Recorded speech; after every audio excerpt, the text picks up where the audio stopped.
Estamos luego de estos eventos que han sucedido y de todo lo que aconteció, como les estaba comentando, bueno, aquí ya hay un resumen del proyecto de María Gabriela, ¿no?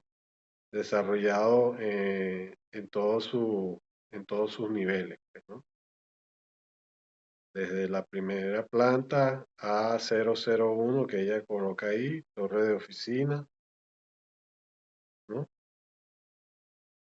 Hasta la A007, pues, ¿no? Ahora, la planta sótano, dónde la vas a colocar? Fíjate que ahí influye también la nomenclatura, pues tienes que renombrar las plantas porque tienes que empezar desde el nivel, en este caso sería planta baja, no le colocaste nivel, pero sería menos, ¿qué? 350 o algo así, ¿no? Porque va a estar a nivel de sótano, pues, ¿no? Y una de las preguntas que me hacía era si podías convertir las pantallas en columnas. Y yo te decía que eso no podía hacer. Yo voy a hacer una captura y voy a concentrarme en esa corrección para que todos la visualicen y la tengan por ahí. Aquí estaba haciendo yo un dibujito, pero ya lo voy a eliminar. Déjenme un segundito buscar aquí una, una nueva. Ok, aquí estoy. Ok. Y vamos a traernos la imagen. Mm, Ok. Mm, ¿Dónde estás? Creo que- Ok, aquí tengo la imagen del estacionamiento. Bien. Entonces, ¿qué tenemos que hacer primeramente aquí? Hay una serie de consideraciones, primero desde el punto de vista estructural. Ella me consultaba si podía convertir las pantallas en la parte de abajo en columnas, o sea, convertirlas en columnas. Eso no lo podemos hacer, no lo podemos hacer. De hecho, la edificación como está planteada es una edificación sismo resistente en toda su amplitud. ¿Ok? Esta es una edificación que solamente hay que calcularla para saber cuál es la dimensión de la estructura pues, que va a tener. Y de ahí entonces se hace un reajuste y una reconsideración, pero claro, lógicamente nosotros no vamos a llegar hasta ese nivel. Pero sí me interesa hacer algunas observaciones sobre este tema, pues, ¿no? Entonces, el ingreso, ¿ok? El ingreso tiene que, desde la parte de arriba, tener un refugio, ¿no? ¿Ok? Y después de ese refugio es que uno entra o uno ingresa al estacionamiento. Estoy hablando de esta parte de aquí, estoy señalando en rojo de la rampa, ¿ok? En la parte de arriba debe haber, voy a quitar esto, debe haber un refugio, por decirlo de alguna forma, ¿no? Para ingresar a la rampa, ¿ok? Aquí no lo vemos porque lógicamente está en la parte de abajo. Y este muro de aquí, María Gabriela, continúa, ¿ok? Porque ya tú estás ahí abajo en el hueco. O sea, ya tú prácticamente todo eso es el hueco. ¿no? Igualmente, aquí donde tienes esto también aquí ya en la parte superior derecha que te estoy indicando en rojo ahí, eso también ya esa es una fosa que se excava, ¿ok? Y todo esto perimetral son unos muros que se pueden construir de diversas formas. Pantalla atirantada, tabla estacado de acero, muro vaciado convencional, como sea como fuere, pues, ¿no? ¿Ok? Entonces, la edificación de ella, voy a ponerlo un poquito más grueso, la edificación de María Gabriela, un poquito, es esta que estoy señalando aquí en rojo. Esa es la edificación, ¿ok? Esta es la edificación y aquí tiene ella unas columnas, unas macrocolumnas que constituyen una pantalla que ella está generando en 3 dimensiones, ¿no? Estas dos que estoy dibujando aquí a mano izquierda en rojo, donde va a aparecer ahorita el círculo. ¿Bien? Bueno, entonces, el edificio, la torre, sale de allí y tiene que salir como pantalla. De hecho, estas pantallas es probable que se engrosen, es decir, que se hagan más gruesas o más de mayor sección en la medida que vayas llegando hacia la base. Bien, eso como les digo, no lo vamos a considerar ahorita, pero sí se pudiese hacer un predimensionamiento, pues, ¿no? Pero eso ya lo hace el ingeniero estructural. Todas estas terminologías que ustedes están escuchando ahorita las tienen tener muy frescas y muy presentes por todos los eventos que han acontecido, ¿no? Entonces, el edificio de María Gabriela se presenta en ese cuadrado girado allí y tiene esta estructura central que voy a encerrar también en un cuadrado que constituye el núcleo de la edificación. Ahorita les debe aparecer allí, pero estamos teniendo dificultades con la conectividad.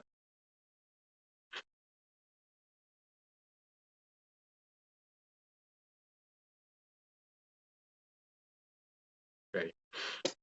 Bueno, básicamente lo que quería explicar y va a quedar grabado de manera que lo vas a poder ver es que la estructura del edificio y la estructura del estacionamiento son independientes, pero siguen la misma geometría. ¿Qué quiere decir eso? Que hay lo que se llama una junta de dilatación entre el edificio, ¿ok? Y el estacionamiento. Una junta de dilatación. Estamos experimentando un poquito de dificultad, pero vamos a ver si aparece. De que va a aparecer una junta de dilatación, pero la geometría de la estructura se sigue manteniendo, ¿ok? Solamente que va a aparecer otra estructura que en este caso bordea todo el edificio, ¿no? Pero es independiente, ¿ok? Es independiente. Estamos hablando de lo del tema de la junta de dilatación, María, que acaba de ingresar. Entonces, aquí está esta estructura, pero ella trabaja independientemente del edificio, ¿ok? El edificio es como que si entrara dentro de ese hueco que se constituye, pero se constituye a partir de la construcción de los muros perimetrales del sótano, pero sigue tal cual la misma geometría, ¿ok? Como está planteado aquí. Pero está señalando que en este punto te hace falta una estructura. ¿Por qué? Porque si bien tenemos la misma trama, ¿ok? Estructural, siguiendo los mismos lineamientos, ¿ok? Esta estructura que estás colocando aquí en el estacionamiento, es decir, toda la estructura que viene aquí alrededor, donde estoy rayando así, todo esto alrededor,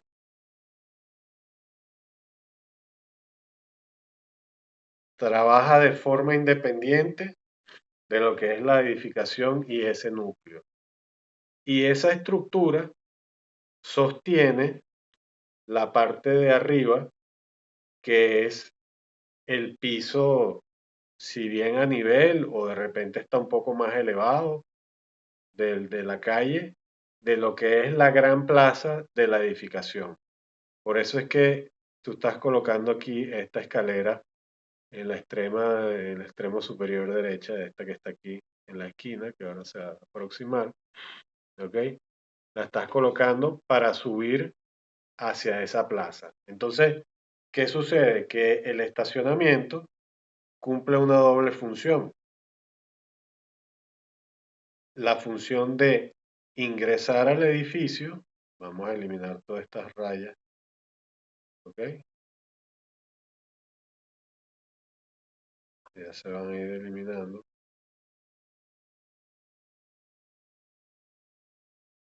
¿ok? Cumple la función de ingresar al edificio, aquí donde estoy señalando con estas flechas, ¿ok? A esos ascensores que tú estás colocando allí. ¿Ves? Pero debería existir en la planta baja, en el sótano, perdón, debería existir algo, un espacio, ¿ok? Que es este que estoy rayando ahorita aquí, para ingresar a esos ascensores, ¿no? No que llegue directamente de la vía al ascensor, porque es que allí se acumulan personas, pues esto es un edificio que imagínatelo en el terremoto, tiene 30 pisos, imagínate para evacuarlo, pues, ¿no? Y abajo, allí abajo, también deben estar las escaleras de emergencia, María Gabriela. Tiene que estar las escaleras de emergencia. ¿Por qué? Porque la gente, si hay el sismo, también tiene que, si está en el estacionamiento, poder salir hacia la superficie rápidamente. Entonces las escaleras de emergencia van desde arriba hacia abajo. Y los fosos de los ascensores que estás colocando en las plantas de las galerías también van a aparecer aquí. O sea, lo vas a tener literalmente atravesado, ¿ok? Entonces, este núcleo central prácticamente este, va, no debería tener puestos de estacionamiento, ¿ok? Debería ser un espacio en el sótano a través del cual tú puedas acceder. Me puedes decir, no, que estoy perdiendo muchos puestos de estacionamiento y todas estas cosas. Bueno, este, el puesto de estacionamiento tiene 250 por 5 metros, ¿ok? Y entonces, si yo me voy, por ejemplo, al detalle aquí de este sector, donde están los estacionamientos, fíjate que los estás colocando como escalonados, pues, ¿no? Y allí ellos deberían estar todos colocados en esta parte de aquí y dejar una forma, una vialidad, ¿verdad? Que se conecte con esta que está aquí y aquí entonces tener otros puestos de estacionamiento, ¿no? Y estas esquinas que quedan aquí como que quedan incómodas, eso no es nada incómodo, porque todo eso sirve eventualmente para ubicar servicios, para ubicar salas de máquinas, para ubicar depósitos, para ubicar todos temas referentes y vinculados con los servicios de la edificación. ¿Ok? Así como lo pusiste en una, ahorita no se está viendo porque no se está presentando, pero este, cuando aparezca la imagen lo vamos a poder ver. Todas esas esquinas que quedan como residuos, esos espacios siempre se aprovechan para ubicar todo lo que es, está vinculado con depósito, mantenimiento, sala de máquinas, eh, podría, podría ser planta eléctrica también, aunque la planta eléctrica tiene que tener salida este, y ventilación hacia afuera porque eso trabaja con gasoil, pues, ¿no? Pero podría ubicarse, ajá, ahí apareció, en cualquiera de estos espacios que están aquí, pues, ¿no? Planta eléctrica, sala de máquinas y además también tú tendrás un tanque de agua, porque el edificio tiene que tener un tanque de agua. Entonces, estos lugares y estas esquinas son los sitios propicios, ¿verdad? Para ubicar todo lo que es lo relacionado con el tema de las plantas de agua, perdón, los tanques de agua, el tema de las de bombeo de aguas de lluvia en caso de que el sótano se inunde, porque eso puede suceder, sobre todo en este sector de la ciudad. Entonces tenemos que tener un sitio para colocar bombas de achique, ¿no? Para sacar eso, también para las aguas negras que se depongan allí en esa parte baja, pues, ¿no? Entonces, pienso que se puede optimizar el estacionamiento muchísimo más, ¿ok? Considerando que tiene el puesto 5 por 2,50 metros, ¿no?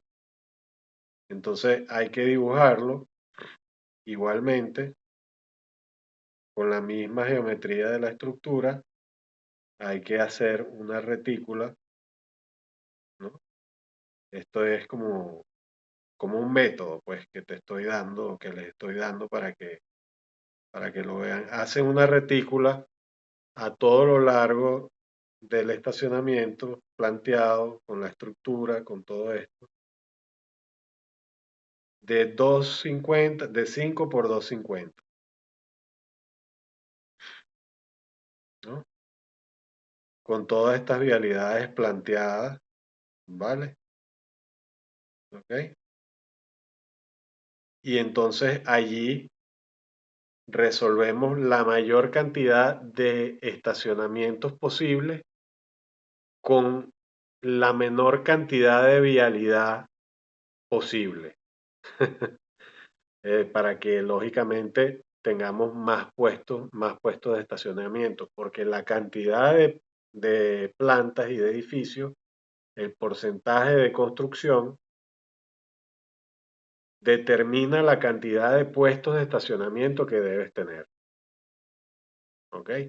Entonces, si bien no estamos observando al 100% lo que es el tema del ordenamiento urbano y de los porcentajes, aunque lo tenemos y lo hemos visto como referencia, tenemos que tratar de ubicar la mayor cantidad de metros cuadrados posible. Pues, ¿no?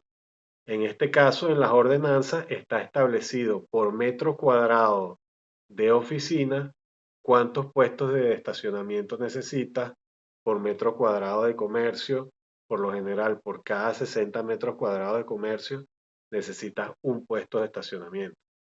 Entonces, si estamos hablando de 951 metros cuadrados por planta que tiene la edificación, en este caso de María Gabriela, y lo multiplicamos por 30 pisos, estamos llegando alrededor de 27.000 metros cuadrados de construcción. ¿Ok? El porcentaje de construcción es la sumatoria de todos los niveles de la edificación, incluyendo el sótano. Entonces estamos hablando de 30.000 o 30 y pico de mil metros cuadrados de construcción que requieren de una cantidad de estacionamientos importante. Por ejemplo, la torre, las torres vecinas tienen hasta 5 pisos de estacionamiento, para que tengan más o menos una idea. Yo sé que en este caso no lo vamos a desarrollar en esa magnitud, pero vamos a dejarlo planteado y se puede colocar que va a tener sótanos, pues, ¿no? Ahora, los sótanos implican también consideraciones particulares, porque estamos excavando en suelos que ya sabemos y conocemos y las que han trabajado en labores de colaboración, de inspección y todas estas cosas ya deben saber que muchas de las edificaciones que colapsaron ahí son edificaciones que no resistieron el sismo, que resistieron el sismo del 67, pero no fueron acumuladas, no fueron actualizadas y que las características del suelo son terribles, ¿ok? Porque son rellenos que no están del todo consolidados. Entonces, los suelos allí tienen lo que llaman bombas, ¿no? Y tienen esquistos y tienen zonas rocosas, y es un suelo mixto, ¿ok? Entonces, eventualmente tú puedes hacer una perforación y llegar a lo que tú piensas que es la roca madre, la roca firme, pero por debajo tienes una bomba, un vacío que se genera porque estos son suelos aluvionales. Los aluvionales son los que, bueno, van de alguna manera conformándose como aluviones, que significa que tienen espacios de aire, espacios de relleno, sedimentado a lo largo de los años, miles de años. Pero hay sitios donde no es así. Y además hay una particularidad, que es el nivel freático. ¿Qué es el nivel freático? El nivel freático es el nivel de agua, ¿no? Que se hace, que se, que, que se genera desde el nivel cero que tenemos hacia abajo. En algunos casos el nivel freático en las zonas costeras está a 60 centímetros de la superficie. En el caso de estas zonas es probable que el nivel freático también sea alto, es decir, que la posibilidad de que encuentres agua cuando estés haciendo la excavación es bastante alta. ¿Por qué? Porque todas las escorrentías que provienen del Cerro del Ávila, todas esas bellas cascadas que ustedes ven y todos esos ríos que se forman y la presencia del río Guaire, todo eso hace que esos suelos estén permeados por agua también, además, adicionalmente. Entonces la construcción de un suelo, de un sótano, implica unas consideraciones particulares y muy importantes. Porque no es que no se puedan hacer 5 pisos hacia abajo, ¿ok? No es que no se puedan realizar, pero deben tomarse las previsiones del caso, como por ejemplo las bombas de achique o en caso de que haya inundación por nivel freático o por lluvia. Y ellas deben automáticamente activarse para succionar esa agua y sacarla del sitio, pues, ¿no?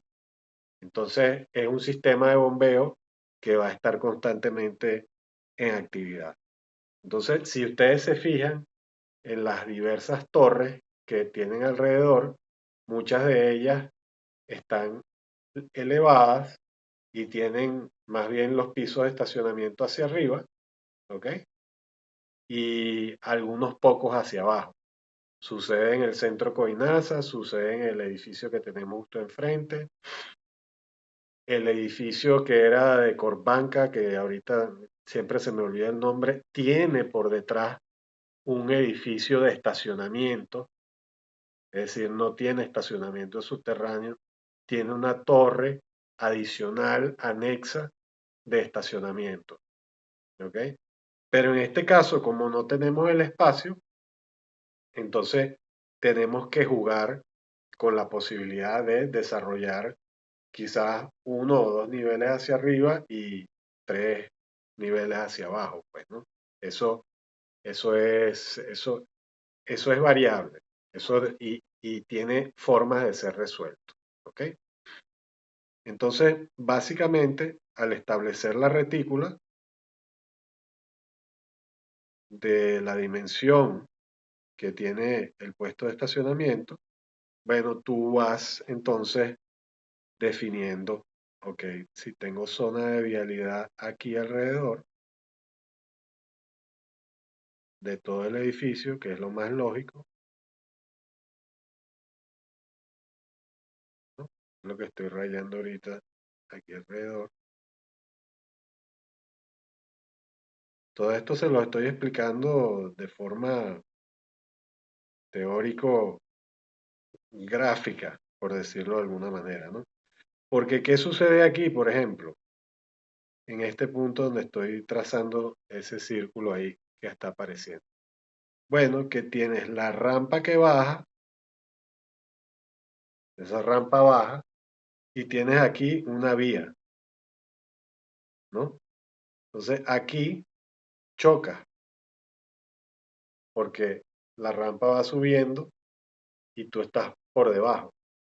Entonces allí hay que ver cómo se resuelve eso de una manera más limpia, pues, ¿no?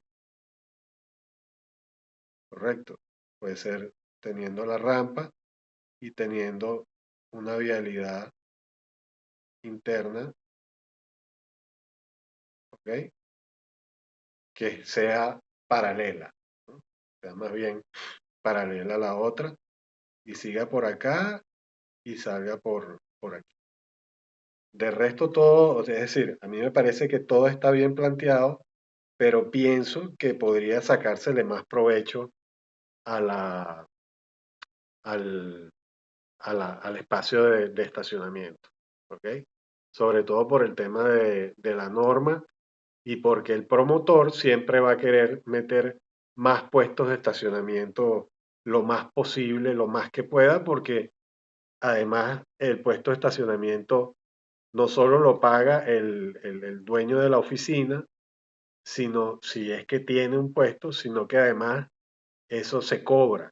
O sea, el estacionamiento se paga. Entonces imagínate, esa es una cantidad de dinero que está pagando cada hora, 1 hora, no sé cuántos bolívares serán ahorita o cuánto, tantas horas tantos dólares, ¿no? O sea, X. Entonces, es además un negocio que es rentable para quien desarrolla la torre. O muchas veces se da en concesión, ¿ok? Y lo maneja una persona jurídica independiente que le paga al dueño del edificio y al promotor le paga mensualmente de acuerdo a las ganancias que tiene o por un canon de arrendamiento establecido eh, de forma a través contractual, pues, ¿no? A través de un contrato. Entonces, esta operación que yo te estoy diciendo y que yo te hago y que te digo que en el sótano todo este espacio que estoy remarcando aquí alrededor de los ascensores debería ser un espacio como de lobby de acceso desde el estacionamiento para no convertir el estacionamiento en una cosa oscura y fea, pues no tiene por qué serlo, ¿ok? Tiene que ser algo que tenga diseño. Eso muchas veces puede entrar en contradicción con las expectativas del promotor, porque dice, haciendo una cuenta rápida aquí, estoy perdiendo 1, 2, 3, 4, 5, 6, 7, 8, 9, 10, 11, 12, 13, 14, 15, 16. 16 puestos de estacionamiento. Que yo le cobre $1 a esos 16 puestos la hora. Son $16 por hora. Si el tipo se queda 2 horas, son $32. Si se queda 3, ¿cuánto es? 36. Y así pues.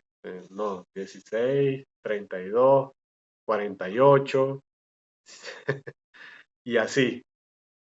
Entonces imagínate tú, en 4 o 5 horas llegas fácil con 10 puestos de estacionamiento a $100, si te cuesta $1 la hora.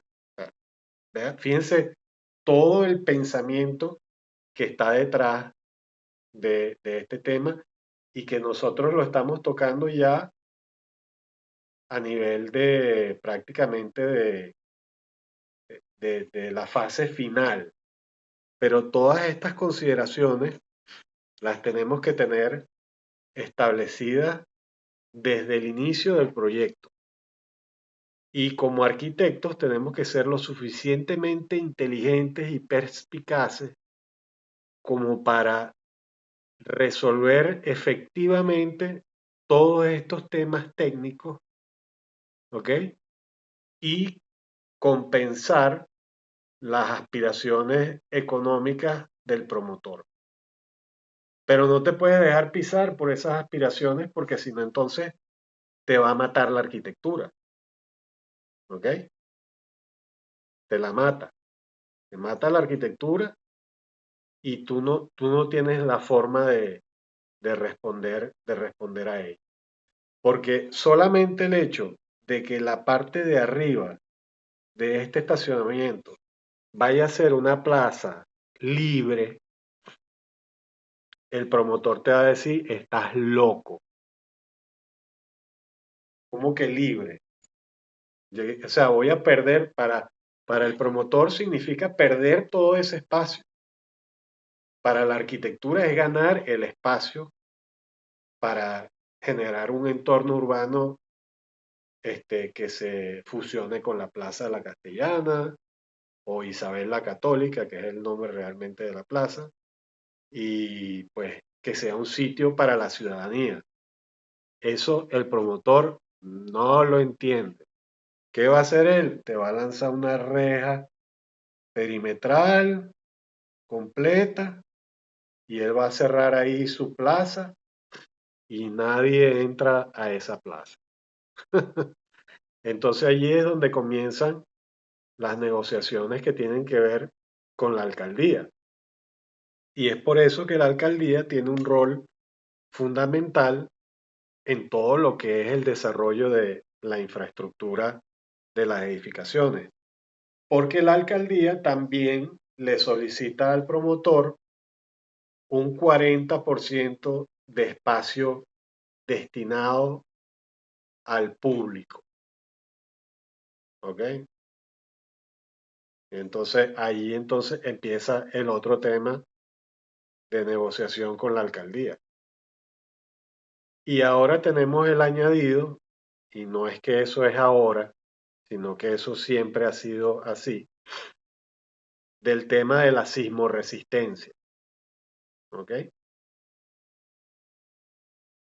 Ese es un tema que siempre ha estado presente en las construcciones en Venezuela y la ingeniería en Venezuela las ha desarrollado de forma sumamente eficiente, porque si no, los colapsos en este sector hubiesen sido mucho peores, ¿no? En Caracas, relativamente, los edificios pues se pueden reforzar.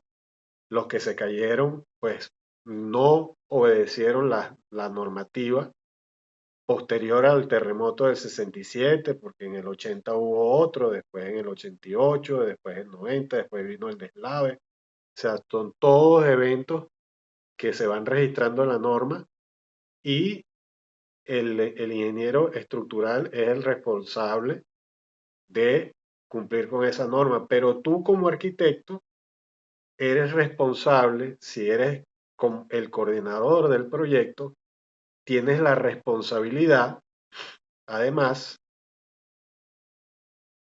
en todo lo que tiene que ver con los proyectos conexos al desarrollo de la edificación. Y esto tiene que ver un poco más con gerencia de obra y gerencia de proyectos, pero es importante que lo sepan, pues, ¿no? ¿Ok? Así como tenemos que saber que la junta de dilatación lo que es básicamente la presencia del estacionamiento, el edificio y una separación, ¿ok? Alrededor, la estructura del edificio trabaja de forma independiente y la estructura del estacionamiento también trabaja de forma independiente. Entonces se genera esa doble línea que hay allí, es la junta de dilatación. Por eso es que hay veces que ustedes van a estacionamientos y pueden llegar y ver dos columnas, una pegada al lado de la otra. No sé si alguna vez lo habrán visto.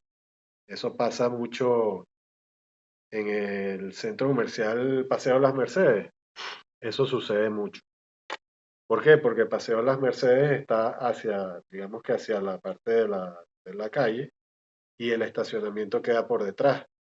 Cuando ustedes acceden al estacionamiento, fíjense que el estacionamiento es en una parte subterránea, pero en su mayoría se desarrolla hacia la parte de arriba.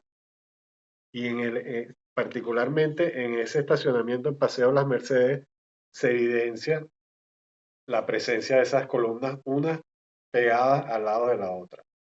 Esa es una junta de dilatación. La, es la estructura de la edificación del centro comercial que va hacia un lado, digamos hacia el lado este, y la del estacionamiento que se desarrolla hacia el lado oeste. Pero las dos trabajan, funcionan en paralelo. Las vigas no continúan. Las vigas no continúan. Es decir, las vigas del estacionamiento no traspasan, no son continuas, no. Ella se corta aquí y el edificio tiene su propia trama estructural. Y el estacionamiento, si bien sigue la misma geometría, tiene su propia trama estructural. ¿Ok? Y puede estar dividido, puedes tener varias juntas. Es decir, tú puedes tener una junta para este sector del estacionamiento. Aquí puede haber otra junta. Aquí se puede generar otra junta. Aquí se puede generar otra junta. Es decir, tú puedes tener múltiples juntas. ¿Eh? Eso significa que las losas van a trabajar independientemente unas de otras a la hora del sismo. Y eso es muy importante que suceda, porque lo importante de la edificación es que la edificación sea dúctil y flexible, rígida en sus pórticos, lógicamente, cierto nivel de rigidez, pero tiene que ser lo suficientemente dúctil, ¿ok? Para que las cargas se transmitan hacia la base de una manera efectiva, ¿ok? Y sobre todo, bueno, los nodos, que ustedes deben haber escuchado hablar de eso mucho en estos días, bueno, los nodos estructurales tienen que estar armados como es debido, ¿no? Con los estribos, con los ganchos a 35 grados y no a 90, simple y llanamente empalmados, tienen que ser de 3/8, no pueden ser de alambrón, ni pueden ser de tripa de pollo, que es la cabilla que llama uno de un cuarto, se le dice tripa de pollo, ¿no? Entonces, bueno, esta es una clase como, como un poquito eh, donde estoy mezclando todo la actualidad, todo lo que implica el diseño de un estacionamiento, todas las razones estructurales que se involucran en el desarrollo del edificio, donde la estructura de la base debe ser más ancha, pero ella sí puede ir disminuyendo en sección en la medida que asciende. E inclusive podría en algún punto dejar de ser pantalla para convertirse en dos columnas. ¿Ok? Eso sí, si ustedes son acuciosos observando, hay muchos edificios por la Francisco de Miranda y varios sitios donde uno ve que comienza como pantalla y se van separando y se hacen columnas. Porque en la medida que asciende, el edificio tiene que tener más ductilidad, pues, o sea, tiene que tener más movimiento, pues, ¿no? Este, y por último, que he escuchado decirlo hasta expertos, no son edificaciones antisísmicas. Está mal dicho. Es un error, pero garrafal. La edificación es sísmica o sismo resistente. ¿Ok? Porque si tú dices que es antisísmica, es que está en contra del sismo. Es una contradicción. ¿Ves? Entonces, las edificaciones son sismo resistentes. Sismo resistente. Y oye, estoy haciendo tanto énfasis en esto porque de verdad a mí me apasiona la construcción. Le doy gracias a Dios que nada de lo que yo he hecho sufrió ningún daño, ni aquí ni en otras partes. Pero lo que sucedió en el estado Vargas, lo que sucedió en el estado Vargas, y lo voy a decir con toda responsabilidad en los 2 minutos que me quedan, fue un acto de inobservancia de las normas sísmicas COENIN 1756-2, donde hay un capítulo aparte destinado al fenómeno que ocurrió en 1999 llamado vaguada del estado Vargas, en donde irresponsablemente en esos terrenos que se ganaron a la costa, que son rellenos que no se han asentado, por eso, porque no han tenido el suficiente tiempo, ni los años, ni los miles de años requeridos para que eso se asiente, allí se permitió la construcción de edificaciones donde no había los suelos aptos para hacerlo. Y eso lo digo yo con total responsabilidad y me lo puede venir a refutar el que quiera y se lo puedo discutir. Porque un suelo en 20 años que ocurrió una vaguada y arrastró todos esos sedimentos que no se compactaron porque no pasó el tiempo necesario para ello, y aún habiendo pasado, es complejo construir en las costas y frente al mar. Yo en eso tengo mucha experiencia, ¿ok? Fue irresponsable hacerlo.